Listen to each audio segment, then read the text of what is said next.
बहुत ही प्रसिद्ध कहानी है। आज से लगभग 1500 साल पहले भारत में एक बौद्ध भिक्षु रहा करते थे। उनका नाम था बोधिधर्मा। पूरे बौद्ध धर्म के इतिहास में गौतम बुद्ध के बाद अगर कोई सबसे ज्यादा प्रभावशाली और प्रसिद्ध बौद्ध भिक्षुक हुए हैं तो वो बोधिधर्मा ही थे। गौतम बुद्ध के बाद बोधिधर्मा ने ही बौद्ध धर्म को सबसे ज्यादा फैलाया था। वो बोधिधर्मा ही थे जो बौद्ध धर्म को भारत से चीन ले गए थे, जो बाद में जिन बुद्धिज्म के नाम से प्रसिद्ध हुआ और फिर ये चाइना से होता हुआ जापान, कोरिया और दक्षिण पूर्व एशिया के कई देशों में फैल गया। उस समय चीन में जो सम्राट था उसका नाम था वू। सम्राट वू ने गौतम बुद्ध और उनके शांति के विचारों के बारे में बहुत सुन रखा था और वो उनसे बहुत प्रभावित भी था। कहा जाता है कि सम्राट वू सालों इंतजार करता रहा कि महान हिमालय की दुर्गम घाटियों को पार कर भारत की ओर से कोई बौद्ध भिक्षु चाइना में आ जाए और उसे बुद्धिज्म व उसके विचारों के बारे में बताए। जब बोधिधर्मा चाइना पहुंचे तो बूढ़ा सम्राट वू उनसे मिलने आया। उस समय सम्राट वू मानसिक अशांति की समस्या से गुजर रहा था। उसने बोधिधर्मा से कहा, मैंने बहुत कोशिश की, हर तरह से प्रयास करके देख लिया, लेकिन मेरे मन में शांति नहीं है। ये हर समय भटकता रहता है। क्या आप मेरे मन को शांत कर सकते हैं? बोधिधर्मा ने कहा, कहाँ है तुम्हारा शांत मन? दो मुझे, मैं उसे अभी शांत करके देता हूँ। सम्राट वू को कुछ समझ नहीं आया और वो चुपचाप खड़ा रहा। बोधिधर्मा ने कहा, ठीक है, मैं तुम्हारा मन शांत कर दूंगा, लेकिन इसके लिए तुम्हें कल सुबह 4 बजे अकेले मेरे पास आना होगा। और हाँ, याद रहे, अपना अशांत मन अपने साथ ही लेकर आना, उसे भूलना मत। सम्राट वू को यह जवाब कुछ अजीब सा लगा। वो उस पूरी रात सो न सका। सोचता रहा कि कैसा पागल भिक्षु है, कहता है मन साथ लेके आना, वाला मन भी कोई बाहरी सामान है जिसे मैं छोड़कर आ जाऊंगा। उसने कई बार निश्चय किया कि जाने का कोई मतलब नहीं, इंसान पागल मालूम पड़ता है, लेकिन उसके पास और कोई दूसरा रास्ता भी नहीं था। इसलिए उसने निश्चय किया कि वो एक बार उस भिक्षु के पास जरूर जाएगा। अगली सुबह 4 बजे सम्राट वू बोधिधर्मा के पास पहुंच जाता है। बोधिधर्मा आंखें बंद करके ध्यान में बैठे हुए थे। सम्राट के आने की आहट पाकर बोधिधर्मा अपनी आंखें खोलते हैं और सम्राट वू से कहते हैं, तो तुम आ गए? लाओ अब जल्दी से अपना शांत मन मुझे दे दो, मैं उसे शांत करके तुम्हें वापस देता हूँ। सम्राट वू ने कहा, ये आप कैसी बातें कर रहे हैं? क्या मन भी कोई वस्तु है जिसे मैं आपको दे दूं?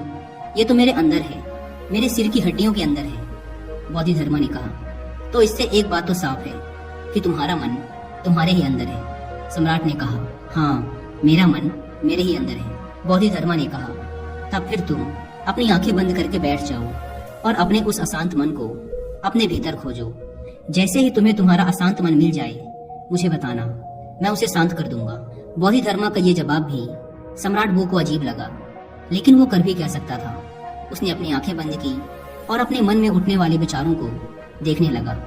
वह अपने अशांत मन को खोजने का प्रयास करता रहा। वह जितना अपने अंदर गया वह उतना ही अपने मन को खोजने में सफल रहा। कुछ घंटे गुजर गए, सूरज निकल आया था। सम्राट वू ने अपनी आंखें खोली। बोधिधर्मा ने पूछा, मिला तुम्हारा शांत मन? सम्राट वू ने ना में सिर हिला दिया। बोधिधर्मा ने कहा, ठीक है, कल सुबह फिर आना और दोबारा अपने मन को ढूंढने का प्रयास करना। सम्राट वू वहां से चला जाता है। अगली सुबह 4 बजे फिर सम्राट वू बोधिधर्मा के पास आता है। बोधिधर्मा दोबारा सम्राट को आंखें बंद करके बैठ जाने के लिए कहते हैं। सम्राट वू दोबारा अपनी आंखें बंद करके अपने भीतर अशांत मन को खोजने का प्रयास करता है। वह जितना अपने अंदर डूबता चला जाता है वह उतना ही अपने मन और विचारों से दूर होता जाता है। आज सम्राट वू को बैठे बैठे दोपहर हो गई। अब उसने अपनी आंखें खोली। बोधिधर्मा ने पूछा, मिला तुम्हारा अशांत मन? सम्राट ने फिर से ना में सिर हिला दिया। अगले दिन फिर सम्राट सुबह 4 बजे बोधिधर्मा के पास आता है और बैठकर अपने अशांत मन को खोजने का प्रयास करता है। आज सम्राट को बैठे बैठे शाम हो जाती है। जाते वक्त बोधिधर्मा ने फिर पूछा, मिला तुम्हारा शांत मन? सम्राट वू ने फिर से ना में सिर हिला दिया। बोधिधर्मा ने कहा, ठीक है, कल सुबह फिर आना। आज सम्राट वू सुबह 3 बजे ही आ जाता है और बैठकर अशांत मन को अपने भीतर खोजने लगता है। पूरा दिन गुजर जाता है, पूरी रात गुजर जाती है, लेकिन सम्राट वू अपनी आंखें बंद किए अपने अशांत मन को खोजता रहता है। बोधिधर्मा भी सम्राट वू के पास ही बैठ जाते हैं। वह जितना अपने अंदर उतरता गया वह उतना ही अपने मन को खोजने में सफल रहा। वह समझ चुका था कि अंदर मन जैसा कुछ भी नहीं है। ये तो केवल विचारों का एक समूह है जिसे हम मन कहते हैं। अगर विचार हैं तो मन है, अगर विचार नहीं तो मन भी नहीं। जब अंदर मन जैसा कुछ है ही नहीं तो इसके साथ कुछ किया भी नहीं जा सकता। जिसे हम मन कहते हैं ये तो सिर्फ वो विचार है जो हमारी अचेतन अवस्था में हमारे भीतर उठते रहते हैं। अगर हम अपनी चेतना में आ जाएं और जागरूक होकर जीने लगे तो यहाँ विचार जैसा कुछ नहीं रह जाता, और जब विचार नहीं तो मन भी नहीं। अब वो समझ चुका था कि बोधिधर्मा उससे बार बार ये क्यों कह रहे थे कि अपना मन मुझे दो, क्योंकि वो जानते थे कि मन जैसा कुछ नहीं होता। सम्राट बू ने अपनी आंखें खोली। बोधिधर्मा ने पूछा, मिला तुम्हारा अशांत मन? सम्राट ने कहा, अशांत मन तो नहीं मिला, लेकिन वो शांति जरूर मिल गई जिसकी मुझे तलाश थी। मैंने जब तक मन की तलाश नहीं की थी तब तक मैं बहुत परेशान रहता था, लेकिन जब मैंने तलाश की तब पाया कि मन जैसा कुछ नहीं होता। बोधिधर्मा ने कहा, जब भी तुम्हें अशांति महसूस हो तब आंखें बंद करके बैठ जाओ और अपने अंदर देखो कि ये अशांति कहाँ है, और तुम्हें तुम्हारे अंदर कोई अशांति नहीं मिलेगी। लेकिन हाँ, जब तुम खोजोगे तो तुम्हें तुम्हारे भीतर एक ऐसा इंसान जरूर मिलेगा जो बहुत ही शांत चित्त और स्थिर है। जैसे कि सम्राट बू ने महसूस कर लिया था कि मन कुछ और नहीं बल्कि हमारे विचार ही मन है। हम अपने विचारों पर नियंत्रण करके अपने मन को नियंत्रित रख सकते हैं।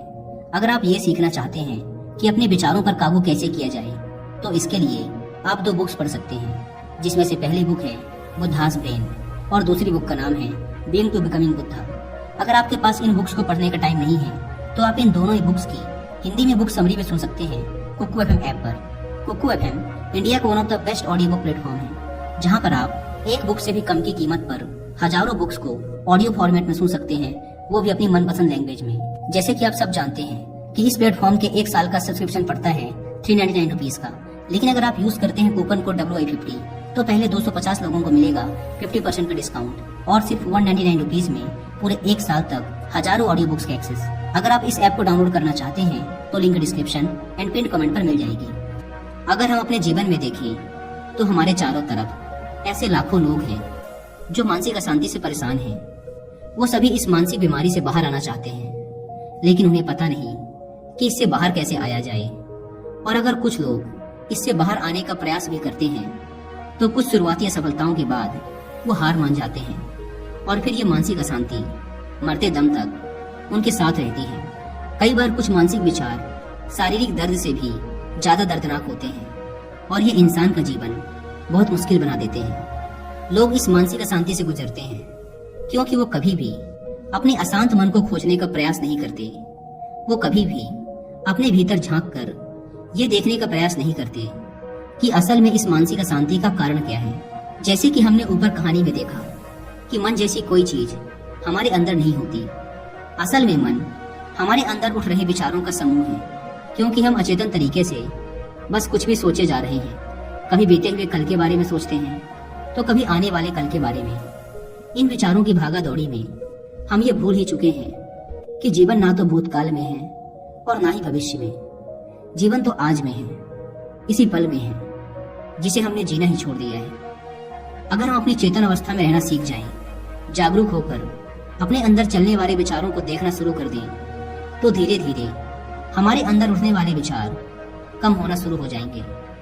क्योंकि तब विचारों को उत्पन्न होने का समय नहीं मिल पाता, क्योंकि हमारा मन ज्यादातर तभी सोचता है जब ये अचेतन यानी कि अनकॉन्शियस अवस्था में होता है। इसलिए जैसे जैसे हमारी जागरूकता यानी अवेयरनेस बढ़ती जाती है, हमारे विचारों के उठने की तीव्रता कम होती चली जाती है, और जब हम विचार शून्य हो जाते हैं तो हमारा मन गायब हो जाता है। और ये हमारे लिए मुसीबत नहीं बल्कि खुशी और शांति का स्रोत बन जाता है। इसलिए अब से जब भी आप अपने लाइफ में अशांति या किसी प्रकार का दुख महसूस करें तो चुपचाप आंखें बंद करके बैठ जाएं और अपने अंदर उठने वाले विचारों को देखना शुरू कर दें। इन उठते हुए विचारों को रोकने की कोशिश ना करें, बस इन्हें आने और जाने दें, और ना ही इन विचारों में उलझें। आप इन्हें बस ऐसे देखें जैसे कि आप किसी रोड के किनारे खड़े हैं और आती जाती गाड़ियों को देख रहे हैं। गाड़ियां आती हैं और जाती हैं, ऐसे ही विचार आएंगे और जाएंगे। आपको बस उन्हें देखते रहना है। समय के साथ धीरे धीरे ये विचार आने बंद हो जाएंगे और अंत में आप खुद को एक ऐसे इंसान के रूप में पाओगे जो अंदर से एकदम स्थिर और शांत है।